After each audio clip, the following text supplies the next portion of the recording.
ഇതിനകത്തുണ്ട്. എത്ര പേർ വിശ്വസിക്കുന്നു? ഹല്ലേലൂയ. അതിശക്തമായ ചലനം ഇതിനകത്ത് വെളിപ്പെടും. ഞാൻ വിശ്വസിക്കുന്നു. നിങ്ങൾ ഈ കാലാവസ്ഥ പ്രതികൂലമായിരുന്നപ്പോഴും നിങ്ങൾ ഇവിടെ വന്നത് എന്തിനാ? പ്രാപിക്കാനാ, അല്ലേ? ഹല്ലേലൂയ. അപ്പൊ കർത്താവ് തൊടാൻ വേണ്ടി ഇരിക്കുമ്പോൾ നിങ്ങൾ ഒരുക്കമുള്ളവരായിരുന്നാൽ കർത്താവ് നിങ്ങളെ സഹായിക്കും, കർത്താവ് നിങ്ങളെ സന്ദർശിക്കും, കർത്താവ് നിങ്ങളുടെ ജീവിതത്തിൽ വലിയ ദൈവപ്രവൃത്തികൾ ചെയ്യും.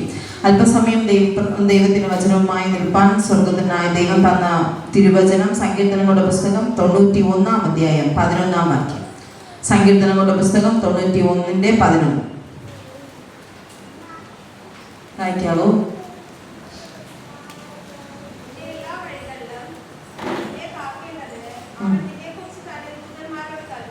ഓക്കെ, ഒരു നിമിഷം പ്രാർത്ഥിക്കും.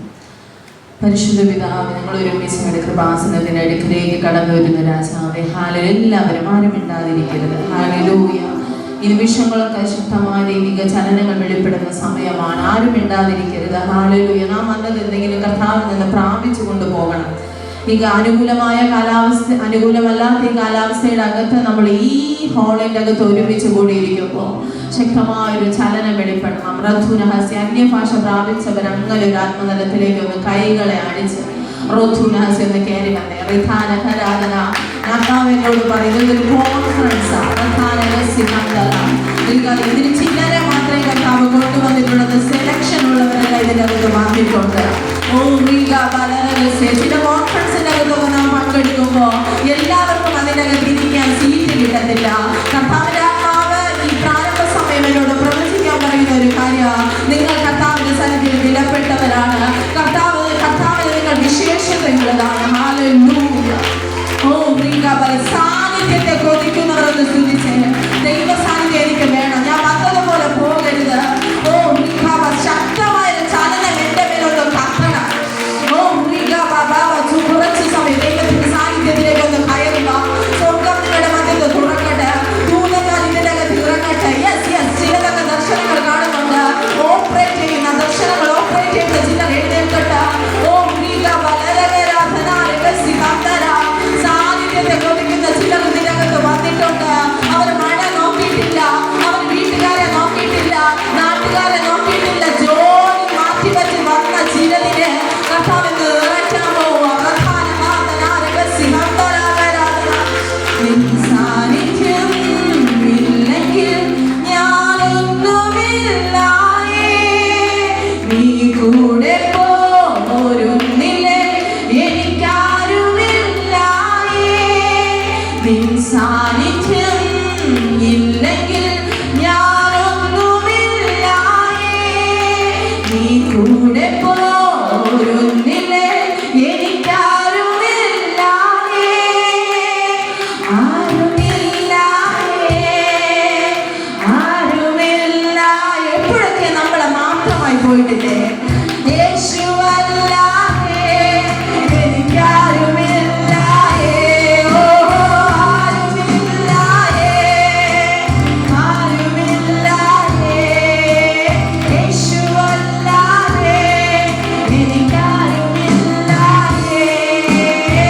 പത്മോസിൻ ഏകതയിൽ സാന്നിധ്യം മതിയെനിക്ക്. ഹോരേബിൻ ഉന്നതിയിൽ സാന്നിധ്യം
പരിശുദ്ധാത്മാവേ, ഞാൻ ഇവിടെ നിൽക്കുമ്പോൾ കർത്താവിന്റെ കൃപ എന്റെ കൂടെ ഇരിക്കണം. എന്റെ നാവിന്റെ ദൈവത്തിന്റെ അസാന്നിധ്യം അധികമായി പകരണം. ഓ മനുഷ്യമാതൊന്നും വേണ്ട, സൗഖ്യമായത് വെളിപ്പെട്ട് വരുവാൻ നിങ്ങൾ സഹായിക്കണം. യേശുവിൻ നാമത്തിൽ തന്നെ ആമേൻ. ഹല്ലേലൂയ. നാം ഭാരപ്പെടുമ്പോ, നാം ഞെരുങ്ങുമ്പോ കൈകൊട്ടിച്ചിരിക്കുന്ന ഒരു ദൈവമല്ല കുഞ്ഞേ. നിന്നോടൊപ്പം നിന്നെ ആശ്വസിപ്പിക്കാൻ ദൂതന്മാരെ കർത്താവ് തരുക. നീ പോകുന്ന പ്രതീക്ഷയില്ലാത്ത ആ മണ്ഡലത്തിന്റെ അകത്ത് ദൂതന്മാർ പറയുന്നുണ്ട്, മോളെ കരയണ്ട, മോളെ കരയണ്ട എന്ന് പറയുന്നുണ്ട്. പക്ഷെ നിനക്ക് കേൾക്കാൻ പറ്റുന്നില്ല. ആത്മമണ്ഡലം തുറന്നാൽ മാത്രമേ നിനക്ക് അത് കേൾക്കാൻ പറ്റത്തുള്ളൂ. പക്ഷെ ചിലത് ഇന്ന് നിങ്ങൾ വ്യക്തമായി അറിയുമ്പോൾ ദൂതന്മാരുടെ സന്ദർശന നിങ്ങൾ ഇന്ന് കൂടെ, നിങ്ങൾ പോകുമ്പോൾ നിങ്ങളുടെ കൂടെ ഒരു കൂട്ടം ദൂതന്മാരും കൂടെ വരുന്നൊന്ന് ചിന്തിച്ചോ. നിങ്ങൾ വണ്ടിയിലൊക്കെ യാത്ര ചെയ്യുമ്പോൾ തമിഴ്നാട്ടിൽ നിന്ന് വന്ന ഒരു ഫാമിലി ഉണ്ടല്ലോ, നിങ്ങളുടെ കൂടെ ദൂതന്മാർ വരുന്നുണ്ട്. നിങ്ങളെ തകർക്കാൻ ഇനി ഒരു പ്രശ്നത്തിനും കഴിയില്ല, ഒരു സാഹചര്യത്തിനും പറ്റത്തില്ല. ദൂതന്മാരെ മറികടന്ന് പിശാചിന് ഒന്നും ചെയ്യാൻ പറ്റില്ലെന്ന് പറഞ്ഞാൽ വിശ്വസിക്കാൻ പറ്റും. ദൂതന്മാരെ ശുശ്രൂഷ യേശു കർത്താവിന് വരെ വേണമായിരുന്നു. ഹല്ലേലൂയ. ലൂക്കോസിന്റെ സുവിശേഷം നമ്മൾ 4-ാം അധ്യായം വായിക്കുമ്പോൾ അവിടെ യേശുവിനെ പരീക്ഷിക്കുകയാണ്. പിശാച് വന്ന് പറയുന്നുണ്ട്, നീ ഈ ഉയരത്തിൽ നിന്ന് താഴേക്ക് ചാട്, നീ ഉയരത്തിൽ നിന്ന് താഴേക്ക് ചാട്. ചില സാഹചര്യങ്ങളിലൊക്കെ നമ്മളെ ഉയരത്തിൽ കൊണ്ടുപോകുന്നത് ഒന്ന് സൂക്ഷിച്ചോണം. ആരൊക്കെ നമ്മുടെ ചെറുത്ത കൊമ്പിൽ കേട്ടം ഒന്ന് സൂക്ഷിച്ചോണം, അവര് തന്നെ വെട്ടിക്കുറിച്ച് താഴെ ഇടും. പറയുമ്പോ എല്ലാം പറയണം. ഹല്ലേലൂയ. നമ്മൾ ഉയരത്തിൽ കൊണ്ടുപോകുമ്പോൾ കർത്താവിനോട് ചോദിക്കണം, ഈ മീറ്റിംഗ് ദൈവഹിതമാണോ? ഈ വ്യക്തിയോട് ഞാൻ സംസാരിക്കുന്ന ദൈവഹിതമാണോ? ഈ കുടുംബത്തിന്റെ അകത്ത് ഞാൻ ഇപ്പോൾ ഇരിക്കുന്നത് ദൈവഹിതമാണോ? ചോദിക്കണം. അല്ലെങ്കിൽ നമ്മൾ ഉയരത്തിൽ കൊണ്ടുപോയി നിർത്തിയിട്ട് പിശാചിന് ഒന്നേ ഉള്ളൂ, പ്രശസ്തയാക്കി തീർത്തിട്ട് ഒറ്റ തള്ള്. പല സുവിശേഷന്മാരും ഇന്ന് സുവിശേഷ കോളത്തിലില്ല, പല സുവിശേഷകന്മാരും ഇപ്പോൾ സുവിശേഷ കോളത്തിലില്ല. എന്തുകൊണ്ട്? പ്രശസ്തിയുടെ പുറകെ പോകരുത്, സാന്നിധ്യം പുലർത്ത് ശുശ്രൂഷിക്കണം. ഞാനിപ്പോൾ പല മീറ്റിങ്ങുകളും കട്ട് ചെയ്യുന്നുണ്ട്. കാരണം ഞാൻ ഇരുന്ന് പ്രാർത്ഥിക്കുമ്പോൾ ദൈവഹിതം ഇല്ലാതെ എവിടെ പോയി ശുശ്രൂഷിച്ചിട്ടും ഒന്നും നടക്കാൻ പോകുന്നില്ല. ഞാൻ വെറുതെ നിന്ന് ഈ വചനം സംസാരിക്കുന്നല്ലാതെ സാന്നിധ്യമില്ലാത്തടത്ത് ഒരിടത്ത് ഞാൻ പോകത്തില്ല. മോശ പറഞ്ഞതുപോലെ നിന്റെ സാന്നിധ്യമില്ലാതെ എന്നെ അയക്കരുത്, ഞാൻ പോകത്തില്ല. ഹല്ലേലൂയ. സാന്നിധ്യമുണ്ടെങ്കിൽ നീ എവിടെ പോയാലും അവിടെ അത്ഭുതങ്ങൾ സൃഷ്ടിക്കപ്പെടും. ഇന്ന് ഇത്രയും ആൾക്കാർ വരുന്നത് എന്തുകൊണ്ടെന്ന് എനിക്കറിയാം. ഇതിൻ്റെ അകത്ത് റിവൈവൽ ഫയറിന്റെ ഒരു പ്രാർത്ഥനയുണ്ട്, ഒരു പ്രാർത്ഥനയുടെ തീയുടെ ഒരു കവചത്തിന്റെ അകത്ത് നിങ്ങൾ ഇത്രയും പേര് ഇവിടെ വന്നത്. അല്ലെങ്കിൽ 1-2 പേരുടെ മധ്യത്തിൽ ശുശ്രൂഷിക്കേണ്ടി വരുമായിരുന്നു, ഇല്ലേ? വിവിധ ദേശങ്ങളിൽ നിന്നുകൊണ്ട്, വിവിധ രാജ്യങ്ങളിൽ ഇരുന്നുകൊണ്ട് പലരും ഈ മീറ്റിങ്ങിന് വേണ്ടി പ്രാർത്ഥിക്കുന്നുണ്ട്. അതിന്റെ അനുഗ്രഹം നിങ്ങൾക്ക് ലഭിക്കാതിരിക്കുമോ? ഒരിക്കലുമില്ല. ഹല്ലേലൂയ. അപ്പോ ഈ പിശാച് മുകളിൽ കൊണ്ടുപോയിട്ട് യേശുവിനോട് പറയുക, നിന്നെ കാപ്പാൻ അവൻ തന്റെ ദൂതന്മാരോട് നിന്നെ കുറിച്ച് കൽപ്പിക്കും. നിന്റെ കാൽ കല്ലിനോട് തട്ടാതെ വണ്ണം അവർ നിന്നെ കയ്യിൽ താങ്ങിക്കൊള്ളുകയും ചെയ്യുമെന്ന് എഴുതിയിരിക്കുന്നുവല്ലോ. വചനമല്ലേ പിശാച് പറഞ്ഞത്? ചിലര് വചനം കൊണ്ട് വരും. സിസ്റ്ററെ അതൊന്നും കുഴപ്പമില്ല, ബ്രദറെ അതൊന്നും കുഴപ്പമില്ല. അതൊക്കെ ആര് കാണുന്നു? സ്വർഗം കാണുന്നുണ്ട്. എല്ലാം നഗരവും മലർന്നതും അവിടെ. നമ്മളൊക്കെ പറ്റിക്കാൻ നല്ല എളുപ്പമാ. പക്ഷെ പ്രാർത്ഥനാ മുറി കയറുമ്പോ അപ്പൻ എന്നോട് പറയും, മകളെ നിന്നോട് പറഞ്ഞതൊക്കെ തെറ്റാ, നീ ഒന്ന് സൂക്ഷിച്ച് നോക്ക ആ വ്യക്തിയെ. ഞാൻ പറഞ്ഞു തരാം ആ വ്യക്തി ആരാണെന്ന്. എനിക്ക് പൊട്ടിക്കരയേണ്ടി വന്നിട്ടുണ്ട് ചില സാഹചര്യങ്ങളിൽ. എന്തുകൊണ്ട്? നമുക്ക് ദൈവത്തിന്റെ ആത്മാവിനെ കബളിപ്പിക്കാൻ പറ്റത്തില്ല. ദൈവത്തെ മറന്ന് നമുക്ക് ജീവിക്കാൻ പറ്റത്തില്ല. സമുദ്രത്തിന്റെ അടിയിൽ പോയാലും നിന്നെ അവൻ കാണുക, മരുഭൂമിയുടെ ആഴങ്ങളിൽ പോയാലും നിന്നെ അവനെ കാണുക. മലകൾ പോലുള്ള പ്രശ്നത്തിന്റെ നടുവിൽ നീ ഭാരപ്പെട്ട് കരഞ്ഞാല് അവന്റെ കരം നിന്നെ തേടി എത്തും. നിന്റെ അപ്പനും അമ്മയൊക്കെ നിന്നെ മറന്നു പോകുന്നേ, പക്ഷെ ദൈവം നിന്നെ മറക്കത്തില്ല. മോളോട് പരിശുദ്ധാത്മാവ് വ്യക്തിപരമായി പറയുന്ന ഒരു കാര്യം, അപ്പനും അമ്മയൊക്കെ നിന്നെ ഒരു സീസൺ കഴിയുമ്പോൾ മറക്കും. പക്ഷെ സ്വർഗത്തിലെ ദൈവത്തിന് നീ ഒരു അസറ്റാ.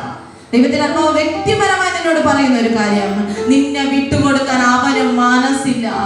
എന്ത് വലിയ പ്രശ്നമായാലോ, പിശാച് എത്ര വലിയവനായാലോ, ദൈവത്തിന്റെ ദൂതന്മാർ നിന്റെ സൈഡിൽ നിൽക്കുന്നത് ആത്മാവിനെ കാണിക്കുക. നീ എത്ര വിചാരിച്ചാലോ ദുഷ്ടന്റെ പിടിയിൽ നിനക്ക് അകപ്പെടാൻ പറ്റത്തില്ല. അപ്പം നിന്നെ കുറിച്ചൊരു വാഗ്ദത്തം വാഗ്ദത്തമുള്ളവനെ തടയാൻ പറ്റത്തില്ല. വാഗ്ദത്തമുള്ളവന്റെ യാത്രകളെ തടയാൻ പറ്റത്തില്ല. നിയോഗങ്ങളെ തടയാൻ പറ്റത്തില്ല. ജോലിയെ തടയാൻ പറ്റത്തില്ല. നിങ്ങളുടെ അകത്ത് വാഗ്ദത്തമുണ്ടെങ്കിൽ നിനക്ക് ഒരു നന്മയും കുറയാതെ വണ്ണം പരിശുദ്ധ പിതാവ് നിന്നെ സഹായിക്കും. മനുഷ്യനല്ല, ദൈവം തന്നെ ചിലർക്ക് വേണ്ടി ഇറങ്ങി വരുക. ദൈവത്തിന്റെ ദൂതന്മാർ ചിലർക്ക് വേണ്ടി അത്ഭുതങ്ങൾ ചെയ്യുവാൻ ഇറങ്ങി വരിക. അടയാളങ്ങൾ ചെയ്യുവാൻ ഇറങ്ങി വരിക. ഹല്ലേലൂയ. അപ്പൊ കർത്താവ് എന്താ പറഞ്ഞത്? കർത്താവിനെ പരീക്ഷിക്കരുത്. വേണമെങ്കിൽ നമ്മളായിരുന്നു എന്ത് ചെയ്യായിരുന്നു? ഉയർത്തി ചെന്ന് ചാടുമായിരുന്നു അല്ലേ? നമുക്കൊന്ന് ടെസ്റ്റ്. പല ഇപ്പോഴത്തെ ജനറേഷൻ വെച്ചാൽ ടെസ്റ്റിംഗ്. ഇങ്ങനെ സിസ്റ്റം പ്രസംഗിക്കുന്ന പരിശുദ്ധമ്മ ഉണ്ടെങ്കിൽ കണ്ണുകൊണ്ട് എനിക്ക് കാണണം. ഞാനിങ്ങനെ കണ്ടുകൊണ്ട് കാണിച്ചു തരും. ഞാനൊരു കാര്യമേ ഞാൻ പറയുന്നുള്ളൂ. പരിശുദ്ധമ്മ ഒരു വ്യക്തിയിൽ വന്നാൽ അവൻ അല്ലെങ്കിൽ അവൾ ആത്മാവിന്റെ ഫലം കായ്ക്കും. അവളുടെ മേൽ സന്തോഷം, സമാധാനം, ദീർഘക്ഷമ, വിശ്വസ്തത, ഇന്ദ്രിയ ജയം, ആത്മാവിന്റെ ഫലങ്ങളെല്ലാം കാണും. ഇതറിഞ്ഞ് ഫലം കണ്ട് വൃക്ഷത്തെ തിരിച്ചറിയാം. ഹല്ലേലൂയ. നിന്റെ അകത്ത് ഫലമുണ്ടോ എന്ന് നീ തന്നെ ചെക്ക് ചെയ്യണം. ആത്മാവിന്റെ ഫലം ഇല്ലെങ്കിൽ പരിശുദ്ധമ്മ നിന്റെ മേൽ ഇല്ല എന്ന് പറയേണ്ടി വരും. ആത്മാവിന്റെ ഫലം ഇല്ലാതിരിക്കെ കൈയടിച്ച് ആരാധിച്ചിട്ടും അന്യഭാഷയിൽ സംസാരിച്ചിട്ടും ഒരു കാര്യവുമില്ല. ഒരു ദിവസം ന്യായവിധിയിൽ ചെന്ന് നിൽക്കേണ്ടി വരും. ന്യായവിധിയിൽ നിന്നെ രക്ഷിക്കാൻ നിന്റെ ഭർത്താവ് അവിടെ വരത്തില്ല, നിന്റെ ഭാര്യ അവിടെ വരത്തില്ല, നിന്റെ അപ്പനോ അമ്മയോ അവിടെ വരത്തില്ല. അവിടെ ബന്ധങ്ങളില്ലെന്ന് ആത്മാവ് ആലോചന പറയുന്നു. അവിടെ ബന്ധങ്ങളില്ല, മക്കളില്ല. മക്കളെ കാണാൻ പറ്റും, അവിടെ മക്കളല്ല. നമ്മളെല്ലാവരും ഓരോ ആത്മാക്കളാണ്. ഈ ശരീരം വിട്ട്, കൂടാരമാകുന്ന ഈ ഭൗമ ശരീരം വിട്ട് കൈപ്പണിയല്ലാത്തൊരു നിത്യഭവനത്തിലേക്ക് നാം ഒരു ദിവസം യാത്രയാകണം. നമ്മളെല്ലാവരും ഒരു ക്യൂവിന്റെ അകത്താ. ക്യൂവിൽ മുമ്പിലാണോ പുറകിലാണോ എന്ന് അറിയത്തില്ല. ഇതൊരു ജേണിയാ. മുമ്പിൽ നിൽക്കുന്നവൻ ആരെന്ന് പുറകിൽ നിൽക്കുന്നവൻ അറിയത്തില്ല. പുറകിൽ നിൽക്കുന്നവൻ ആരെന്ന് മുമ്പിൽ നിൽക്കുന്നവൻ അറിയത്തില്ല. പക്ഷെ സ്വർഗത്തിൽ ചെല്ലുമ്പോൾ അറിയാൻ പറ്റും എല്ലാവർക്കും. ഇവിടെ വിശുദ്ധിയായി ജീവിച്ചാൽ നിനക്ക് ദൈവരാജ്യത്തിൽ എത്താൻ പറ്റും. ഈ സുവിശേഷങ്ങളൊക്കെ തന്നെ ഈ ദേശങ്ങൾ മുഴങ്ങുന്നത് എന്തിനാ? നമ്മളെ ആ നിത്യരാജ്യത്തിൽ കുഞ്ഞാട്ടിന്റെ കാന്തയാക്കി കർത്താവ് കൊണ്ടുപോകാൻ വേണ്ടിയിട്ടാണ്. നമുക്ക് ആർക്കും ഒരു ജോലി ഇല്ലാത്തതുകൊണ്ടാണോ ഇങ്ങനെ വന്നിരുന്ന് പ്രാർത്ഥിക്കുന്നത്, ആരാധിക്കുന്നത്, സ്തുതിക്കുന്നത്? നിങ്ങളെക്കാളും എനിക്ക് ഒരുപാട് ജോലിയുണ്ട്. ഈ ജോലി ഇല്ലാത്തത് കൊണ്ടാണോ ഞാൻ ഇവിടെ ഇരുന്ന് നിങ്ങളുടെ മധ്യത്തിൽ പ്രസംഗിക്കുന്നത്? അപ്പന് ചിലരെ വേണം. എന്തിനാ? അനേകം പേരെ നിത്യരാജ്യത്തിലേക്ക് കൊണ്ടുവരുവാൻ. പിശാചിന്റെ കൂടെ പോയാൽ ഞാൻ ഡെഫിനറ്റ് ആയിട്ട് പറയാ, അവൻ നിന്നെ കരയിപ്പിക്കും, നിന്ദിപ്പിക്കും, അപമാനിക്കും. നീ പോകുന്നിടത്തെല്ലാം നീ തല കുനിഞ്ഞിരിക്കേണ്ടി വരും. പക്ഷെ സ്വർഗത്തിൽ യേശുപ്പച്ചന്റെ കൂടെ നീ പോയാൽ നിത്യ സന്തോഷം കൊണ്ട് കർത്താവ് നിന്നെ നിറയ്ക്കും. ഹല്ലേലൂയ. സമാധാനം കൊണ്ട് നിന്നെ നിറയ്ക്കുക. നിന്റെ കണ്ണിൽ നിന്ന് കണ്ണുനീരുകളെ തുടച്ച് കളയുക. അപ്പന്റെ സാന്നിധ്യത്താൽ കർത്താവ് നിന്നെ പൊതിയും.